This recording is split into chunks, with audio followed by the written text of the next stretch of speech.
Nama saya Nathan Rusli. Saya lahir di Jakarta pada tahun 98. Nah, keluarga saya itu nggak ada yang suka sama binatang atau apapun ya. Tapi semenjak kecil tuh saya senang melihat buku-buku yang berisi gambar binatang atau buku-buku mengenai binatang, mengenai alam. Jadi pas umur sekitar 5 atau 6 tahun tuh saya kan senang di area komplek tuh, senang mencari binatang seperti serangga-serangga kecil, jangkrik, belalang, katak, kadal itu. Dan suatu hari saya menemukan di got ada ular berwarna hitam. Itu ular, saya turun nih, saya pegang. Ular itu berdiri. Nah, itu pas itu saya takut. Saya pulang dan kemudian saya melihat buku, itu ada gambar ular yang mirip dengan yang saya temukan, itu ular kobra. Semenjak itu saya ya sangat tertarik dengan ular ya. Jadi ya dengan segala cara mencoba untuk mempelajari ular. Nah, saya udah pernah bergabung dengan beberapa komunitas, misalnya di Taman Reptil, di komunitas Ciliwung, di Animal Rescue Jaan. Itu saya cukup aktif di situ. Nah, tapi sekarang saya paling saya paling banyak kegiatan di sini karena tanggung jawab saya di sini cukup besar sebagai ketua 345 Reptil Center.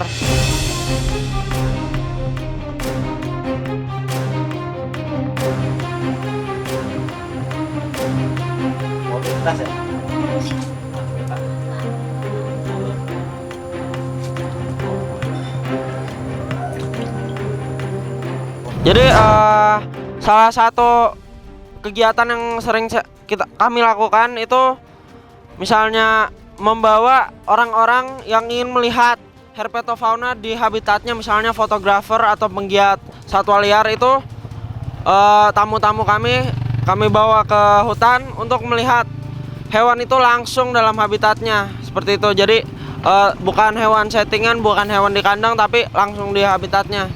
Jadi itu mendapatkan uang dari satwa tanpa menangkap satwa itu.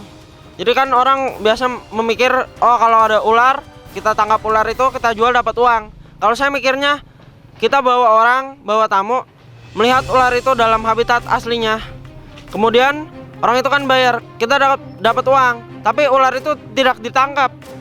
Ular itu masih ada dan bisa dilihat di kemudian hari.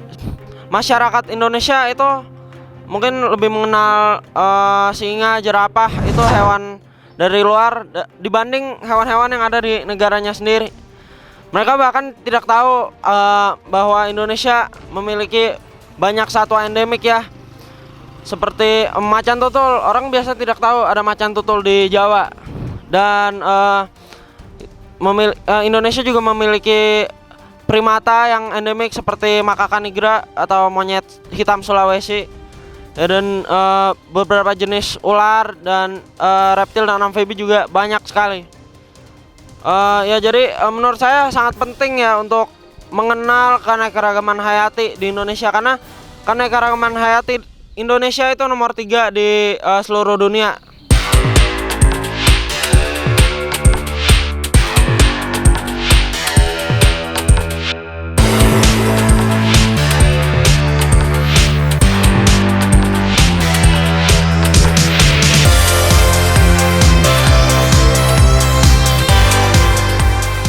Adalah ular lanang sapi.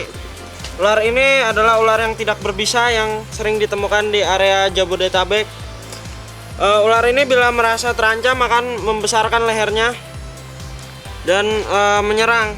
Namun ular ini sepertinya cukup tenang ya.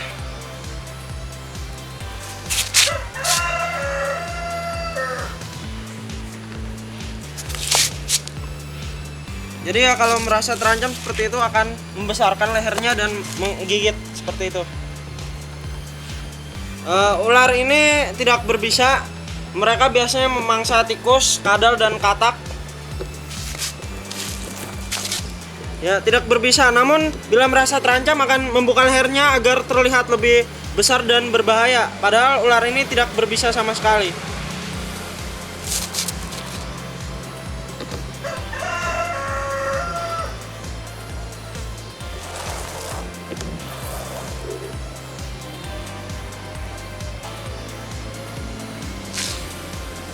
habitat ular lanang sapi itu biasanya di persawahan, di perumahan atau di kebun. Mereka tidak naik ke pohon ya, biasanya hanya di rumput-rumputan saja. Dan sering ditemukan di hunian manusia karena mereka memangsa tikus. Dan tikus itu biasanya hidup di perumahan permukiman manusia seperti itu.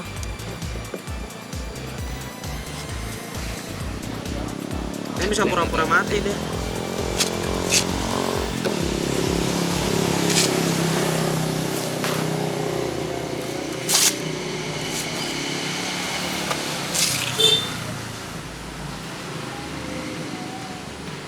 Nah, bila merasa sangat terancam, ular ini akan berpura-pura mati. Seperti ini nih. Dia akan berpura-pura mati. Dan seolah-olah nih, seperti ular mati beneran nih. Nah, ketika ditaruh di tanah nih, langsung lari dia. Nih, seperti ular mati nih. Nah, ular ini ketika merasa terancam akan seperti ular mati. Lalu, kalau ditinggal akan lari. Dipegang lagi nih, mati lagi. Mati lagi. Ini adalah salah satu mekanisme pertahanan diri dari ular lanang sapi ya.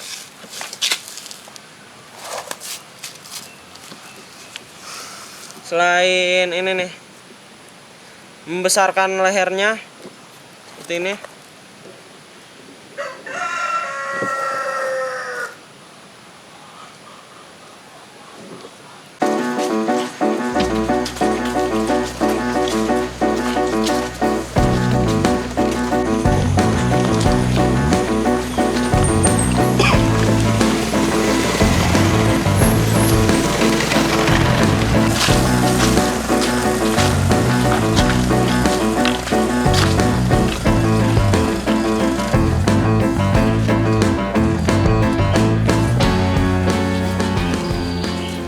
Jadi di Sungai Ciliwung sendiri itu ada sekitar 20-an jenis ular ya.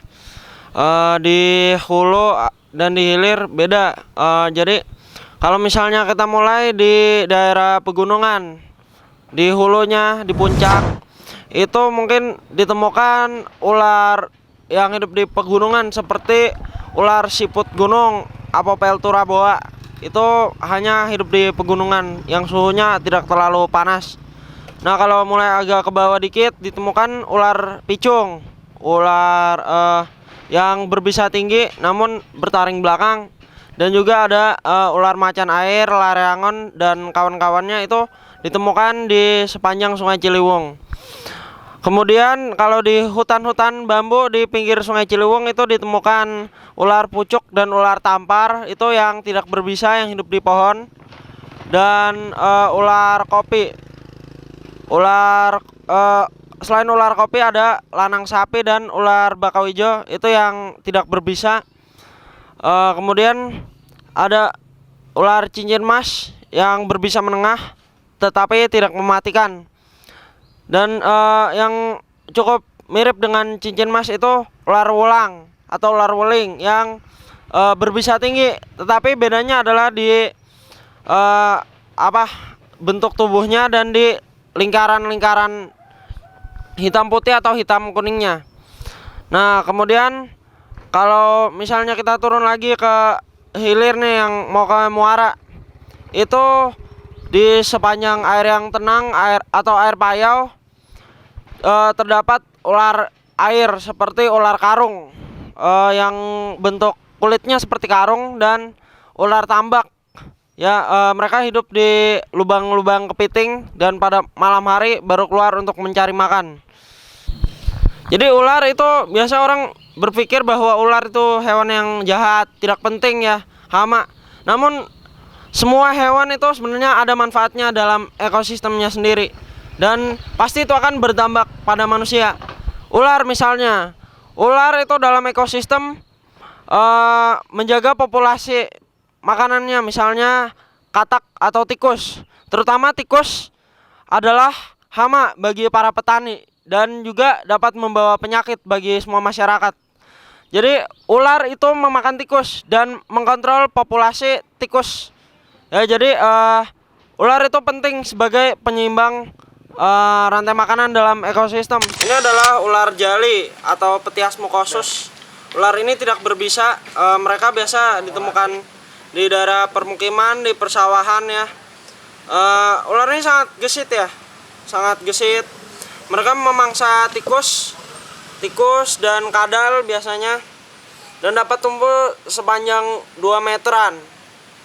Selain dalam ekosistem, bisa ular itu juga dapat menjadi obat ya, bisa menjadi serum anti bisa, dan juga obat-obat lainnya seperti obat kanker itu ada terbuat dari bisa ular seperti itu. Jadi bukan hanya membunuh ular, ngambil empedu itu belum dibuktikan secara ilmiah ya, tapi yang untuk bisa itu terdapat banyak unsur-unsur senyawa kimia itu yang dapat menjadi obat kanker dan sebagainya.